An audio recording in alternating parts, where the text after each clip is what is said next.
Uy pare, dito ka rin pala nag-grocery? Ay, oo ga pare. Hindi naman talaga ako namamalengke at si Mrs. Kaso wala siya, may out of town sa trabaho. Ako na may nagmamadali din, gawang ako'y may trabaho din akin.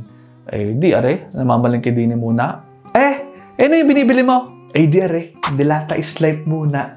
Wala naman si Mrs. ako lang. Pero sabi nila, may health benefits din daw naman aring dilatang are. Delata, isang method ng pag-preserve ng mga pagkain ng paglalagay sa mga airtight containers tulad nito. 18th century pa lamang nagsimula na yan para tumagal ang mga pagkain to around 1 to 5 years or longer. Kadalasan niyang mga nakadilatang nabibili natin sa merkado ay ilang mga prutas, gulay, sopas, karne at mga seafoods.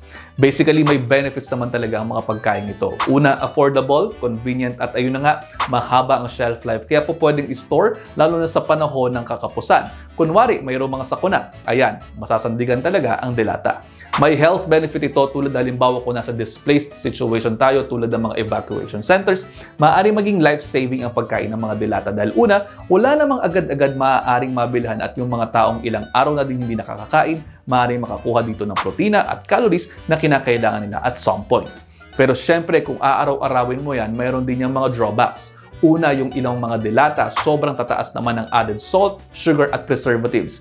At kapag high blood ang isang tao, kung aaraw-arawin, take note, kung aaraw-arawin, maaaring mag-pose ng risk yan sa pagpapataas ng kanyang blood pressure. Yun ding sobra or added sugar, pwede rin i-drive ang blood sugar ng mga taong diabetiko na. Kaya hindi talaga ito fit para sa mga taong mayroong diabetes, hypertension at obesity na hindi naman at risk of malnutrition tulad ng mga nabanggit natin kanina na kamuka ng situation ng mga evacuees. Isa pa, pagdating naman sa food safety, mainam natin ng maigi ang mga bibilhin ninyong mga dilata dahil kung mayroong mga dents yan, although rare naman, maaari kasing contaminated ang produkto ng isang mapanganib na bakterya na kung tawagin ay Clostridium botulinum na nagdudulot ng botulism. Ang botulism ay isang sakit na nagdudulot ng pagkaparalisa at pagkamatay ng isang tao if left untreated.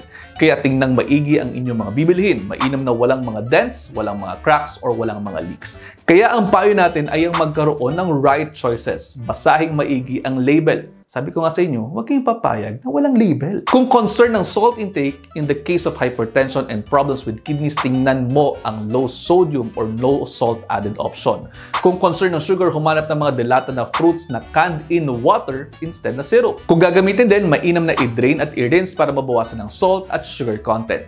At again, make sure to read the label. Dahil sabi ko nga sa inyo, ayaw na ayaw kung magkakasakit kayo. Kaya moderation, variety, and balance is key. At paalaala ko, tayo lang din naman talaga ang magtutulong-tulungan. Kaya naman yun lang for now, i-digest nyo muna dahil ang gusto ko ay healthy kayong lahat. See you ulit next episode. Ingat!